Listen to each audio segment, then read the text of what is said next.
Toutes mes salutations au peuple de Ja, le peuple de Yakongo. C'est le peuple qui est au-delà des fleuves de Kouchi. Comme il a été dit que ce jour-là, mes adorateurs m'apporteront des offrandes. Ce sera au-delà des fleuves de Kouchi. Nous disons un grand shalom à ce peuple dispersé à travers les îles de la mer.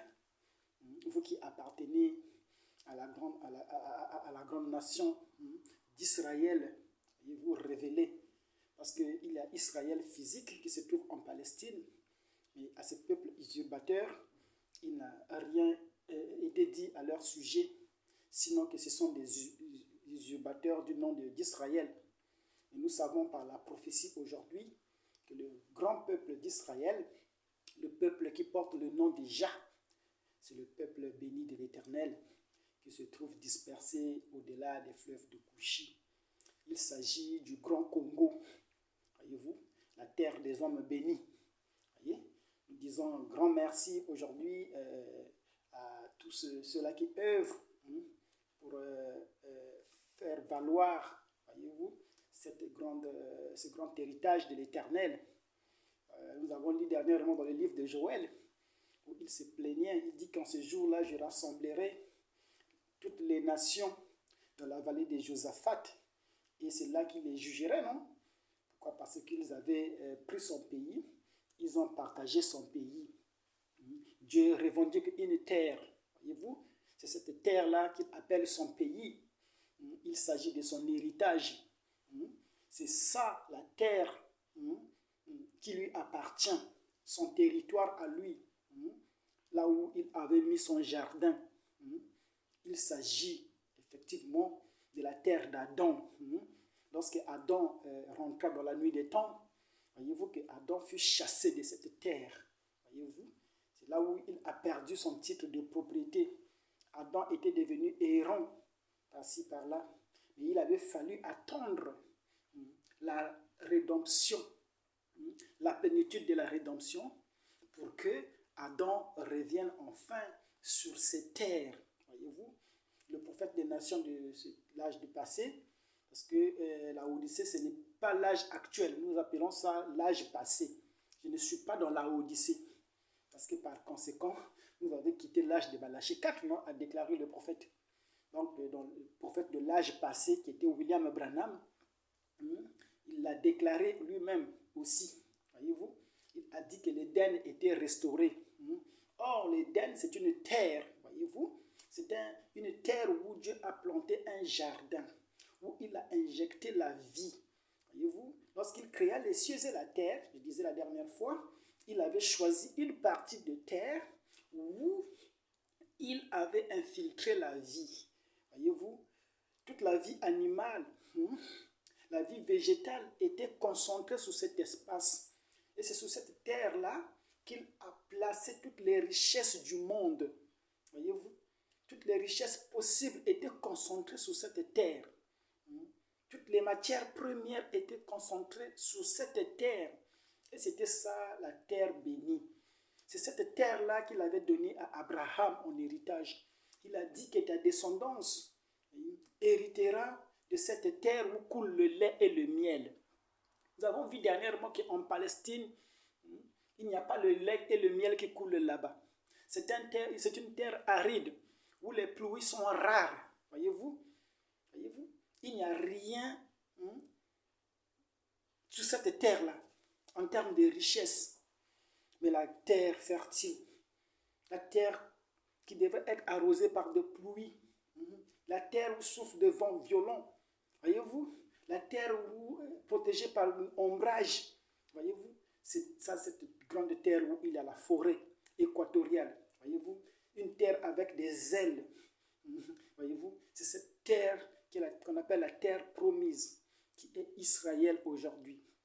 Pourquoi j'exhorte tous mes amis, je pense à toi, Maître Life, prophète qui est en Australie, dispersé si loin en Australie, souviens-toi de ta terre. Je soutiens aussi par cette vidéo mon ami Gustave, mon frère dans la vision, dans la croyance Oh, je suis derrière ta candidature à la députation. Oh, je souhaite que tu passes député.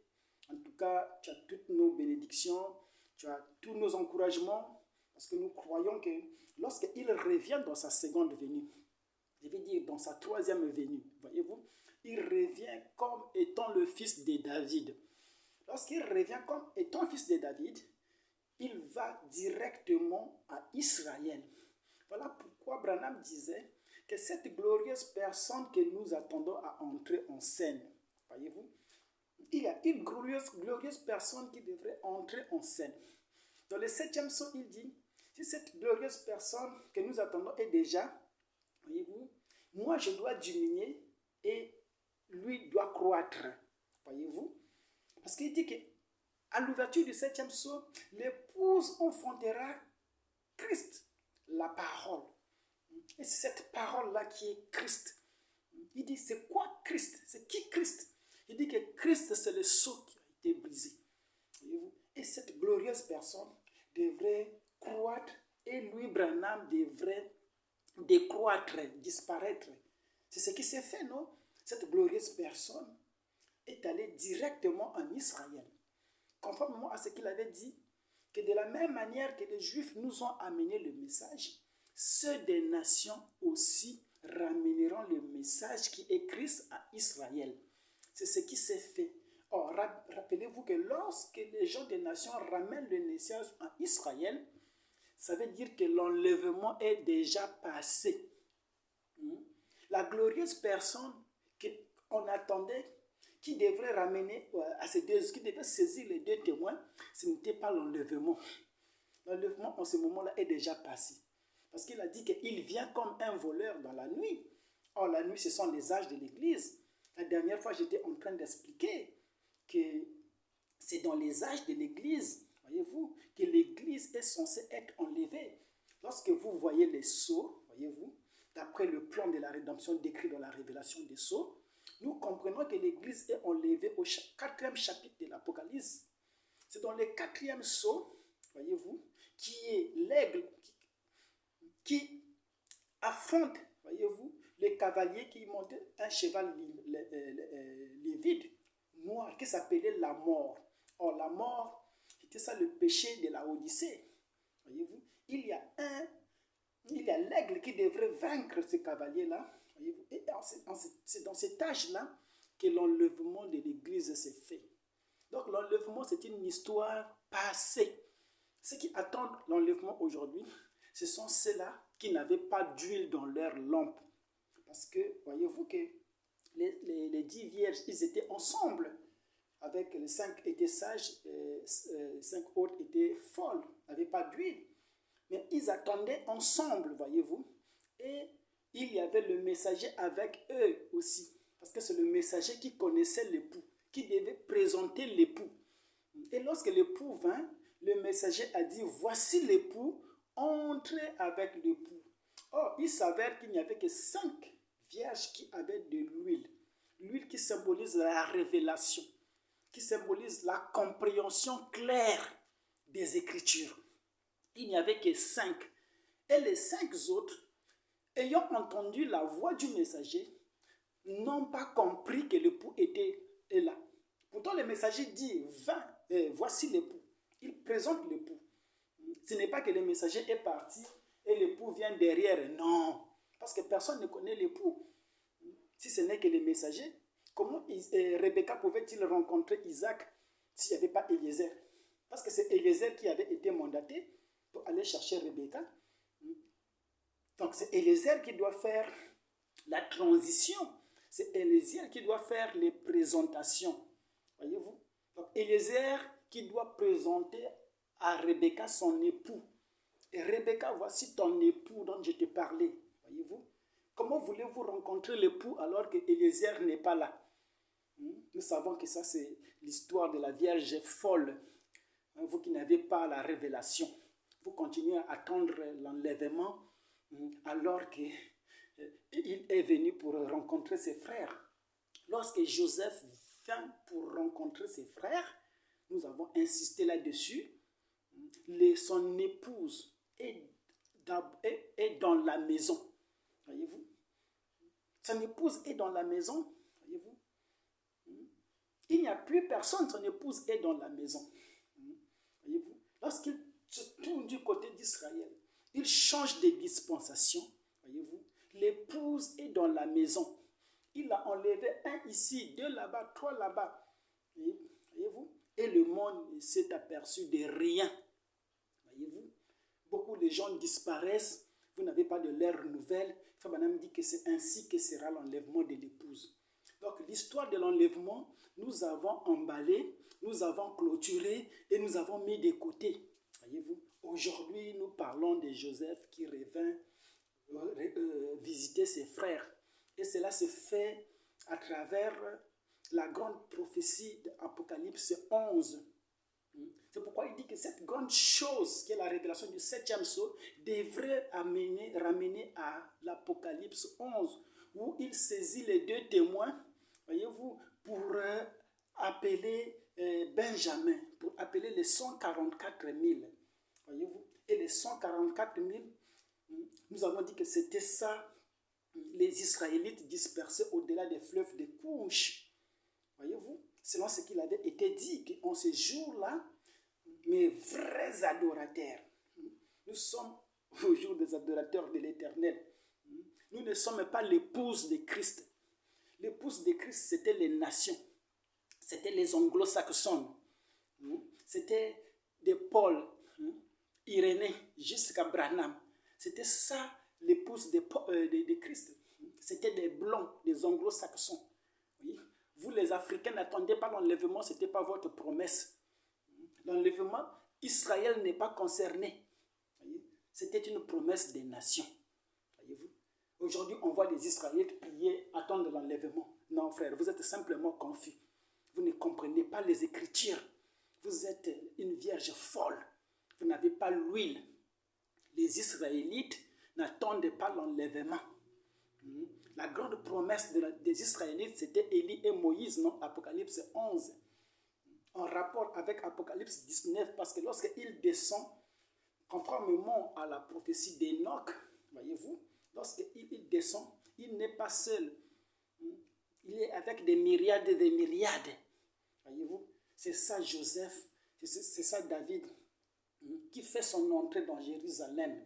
Voyez-vous, il est fils de David. En ce temps-là, la grâce termine du côté des nations. Celui qui se souille, se sanctifie. La porte est fermée pour eux. Dieu ne traite plus avec les nations. Aujourd'hui, Dieu ne traite plus avec des nations. Si un homme de nation s'est levé pour dire que Dieu m'a révélé ceci, on dira menteur, tais-toi. Voyez-vous. Oh, Dieu a fait ceci, on dira tais-toi. Donc Christ est révélé dans sa propre parole. Voyez-vous, il y a une femme qui a voulu impressionner Frère Branham. Qui dit, Frère Branham, la joie du salut, oh, alléluia.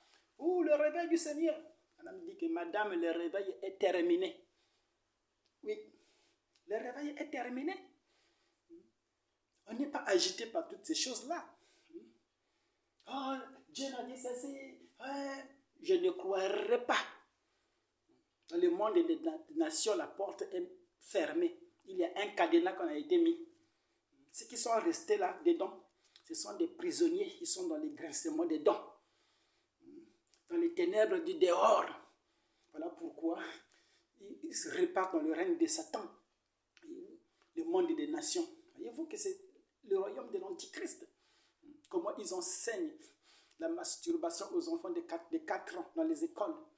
Voyez-vous, j'ai vu une vidéo où les enseignants enseignaient aux petits enfants comment se masturber à 4 ans. Voyez-vous comment l'Antichrist a établi son royaume, son règne dans le monde des nations. Et la seule terre de rempart qui reste, c'est l'Afrique. Le seul endroit.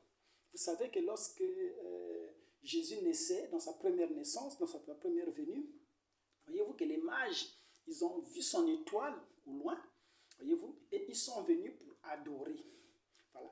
À ceux qui n'ont pas d'huile, voyez-vous, les vierges folles, quand ils lisent cette écriture, ils pensent que les mages suivaient une étoile dans le ciel. Non, ça c'est une façon profane de lire les Écritures. Voyez-vous? L'étoile dont il est question, il ne s'agit pas d'un astre qui était en train de voyager avec les mages, non. Voyez-vous? Rappelez-vous qu'avant sa naissance, il avait envoyé son étoile. L'étoile précède la naissance. Et l'étoile, c'était qui? C'est ce monsieur-là qui s'est présenté devant Marie, qui dit, oh, salutations à Marie. Voyez-vous? C'est lui l'étoile que les mages avaient vue, qui devrait pointer où était né Christ. Et l'étoile n'est rien d'autre qu'un ange. Voyez-vous?